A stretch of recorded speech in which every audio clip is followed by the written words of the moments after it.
Om Namaskar to everyone and very welcome to all of my friends in Pandit Smart Classes.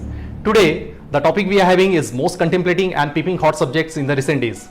That has become flashpoint in the political corridor and it doesn't seem to be doused very soon. Yes, I'm talking about UCC, Uniform Civil Code.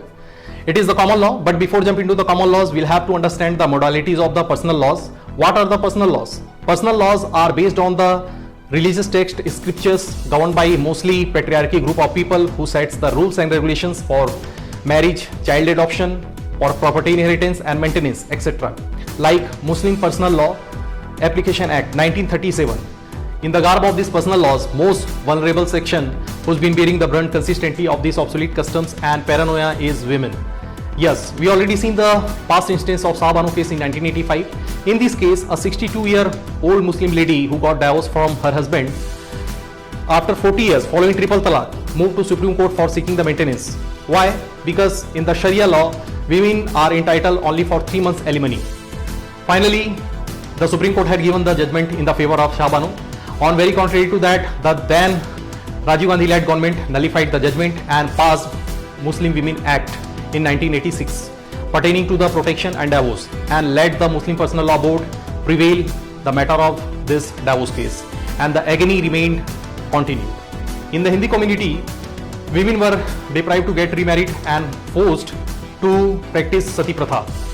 But many social reforms made in the Hindu community by the time, like Hindu Marriage Act 1955, Hindu Succession Act 1956, Hindu Minority and Guardianship Act 1956 and Hindu Maintenance Act 1956. At the time of framing constitution, values of pluralism discussed immensely and one common law felt very strongly in attempt to unite diverse communities.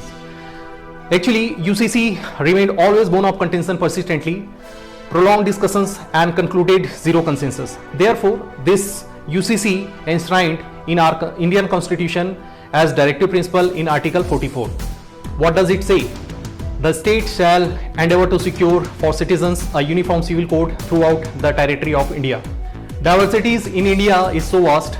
As you take the region Northeast, Nagaland, Meghalaya, Mizoram, they follow their own customs and practices. On the other hand, Muslims have their own personal laws.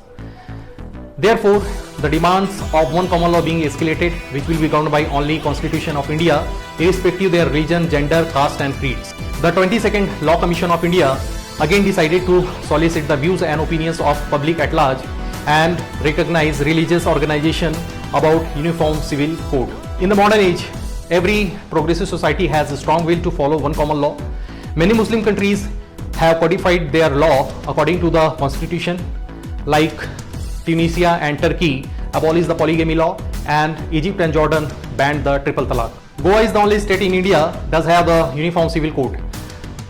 Now, Uttarakhand has started towing the same line and geared up for implementing the UCC very soon.